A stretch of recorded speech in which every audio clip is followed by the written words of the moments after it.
여러분 안녕하십니까? 오늘은 제10과 복음을 듣지 못한 이를 향한 선교, 그 셋째 날 바울과 알 수 없는 신에 대해 함께 살펴보겠습니다. 기도하고 시작하겠습니다. 아버지 하나님, 오늘도 주의 사랑과 은혜를 전할 수 있는 새로운 날을 우리에게 허락하시니 감사합니다. 또한 이 시간 주의 뜻을 생각하고 묵상할 수 있는 시간을 주시니 감사합니다. 오늘 우리가 만나게 될 사람들에게 복음의 소식을 전할 수 있는 우리 모두가 되게 하여 주시옵소서. 우리에게 지혜를 주셔서 주의 복음을 듣게 될 사람들의 마음을 주께로 연결할 수 있는 말과 표현을 깨닫게 하여 주시옵소서. 오늘 우리의 모든 대화의 끝에는 오직 여호와 하나님이 기억될 수 있도록 도와주시옵소서. 예수 그리스도의 이름으로 기도합니다. 아멘.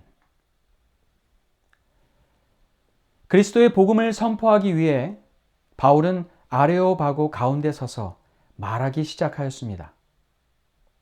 이 엄숙한 복음 선포의 시간에 바울은 자신의 이야기나 예수님의 이야기로 시작하지 않았습니다.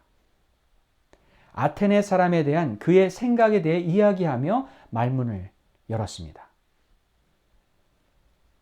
관심이 없던 이야기 혹은 잘 알지 못하는 내용부터 시작된 말에는 사람들의 집중을 얻기가 쉽지 않습니다. 그러기에 바울은 아테네 사람들에 대한 자신의 생각을 먼저 이야기하면서 사람들이 집중하여 복음을 듣도록 했습니다. 바울은 많은 아테네 사람들을 미리 광장과 길거리에서 만났기 때문에 이들의 성향과 요구에 대해 어느 정도 파악하고 있었던 것으로 보입니다. 아테네 사람들은 자기 자신들이 가지고 있는 지식과 교양에 대해 자부심을 가지고 있었고 본인 스스로를 높이 평가하고 있었기 때문에 아테네 사람들에 대한 바울의 생각으로 이야기를 시작하는 것은 참 지혜로운 방법이었다라는 생각이 듭니다. 도대체 무슨 얘기를 하려고 우리 얘기를 먼저 하나 싶었을 것입니다. 바울은 그들이 범사에 종교심이 많다고 이야기했습니다. 그들의 도시에는 신전과 우상들이 매우 많았기 때문에 바울이 이렇게 이야기한 것으로 보이는데요. 이 말은 그들에게 칭찬이었을까요? 아니면 비난이었을까요? 우리 교과책에는 바울이 이교도들을 칭찬하고 있다라고 말하고 있는데요. 신을 섬기려는 그들의 열심을 칭찬했다라고 말할 수 있겠습니다. 하지만 듣는 사람에 따라서는 이렇게 칭찬으로 들을 수도 있고 비난으로 들을 수도 있었을 것입니다. 종교심이 많다라고 표현된 이 부분을 영어 성경 킹 제임스 버전에서는 너무 미신적이다라고 표현하고 있습니다. 제대로 된 신을 찾지 못한 채 이런저런 신을 너무 많이 섬기고 있다라는 평가로 들릴 수도 있다는 것입니다. 어찌되었든 바울의 이 말은 아테네 사람들로 하여금 그들이 가지고 있는 신에 대한 생각을 돌아보게 했을 것으로 보입니다. 그리고 이제 아테네 사람들의 신에 대한 생각과 바울이 가지고 있는 여호와 하나님에 대한 생각을 연결해 줄 단어를 소개하고 있는데요. 그것이 바로 알지 못하는 신입니다. 사도행전 17장 23절을 함께 읽겠습니다.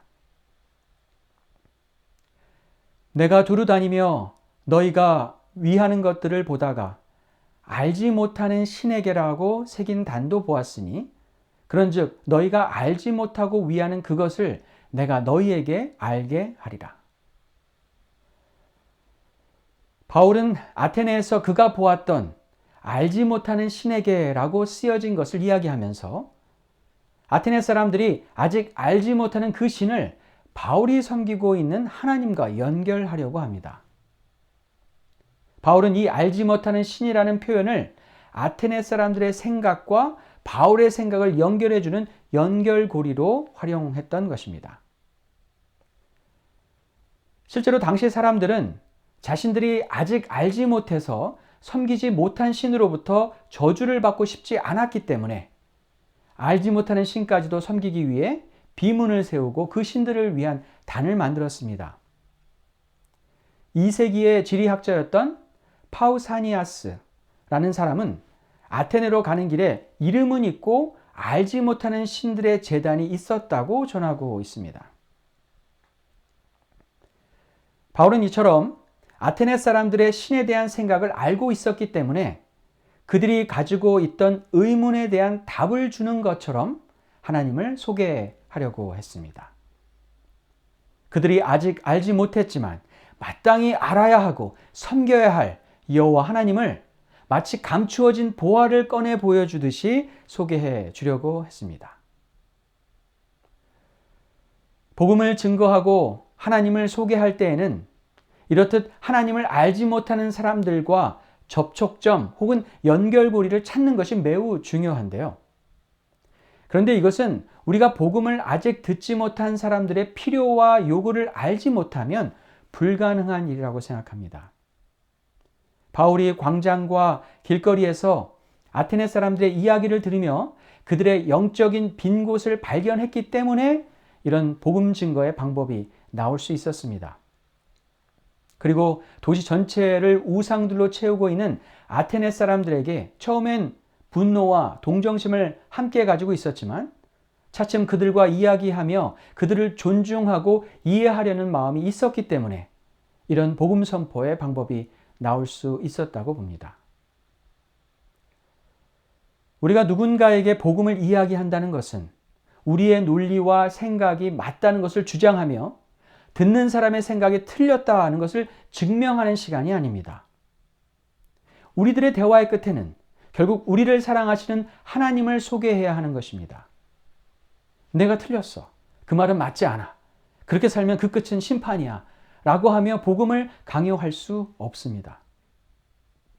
복음을 듣는 사람들이 가지고 있는 문제와 요구의 해답이 하나님께 있다는 것을 알려줘야 하고, 그러기 위해서는 하나님과 연결할 수 있는 그들의 문제와 요구를 알아야 합니다.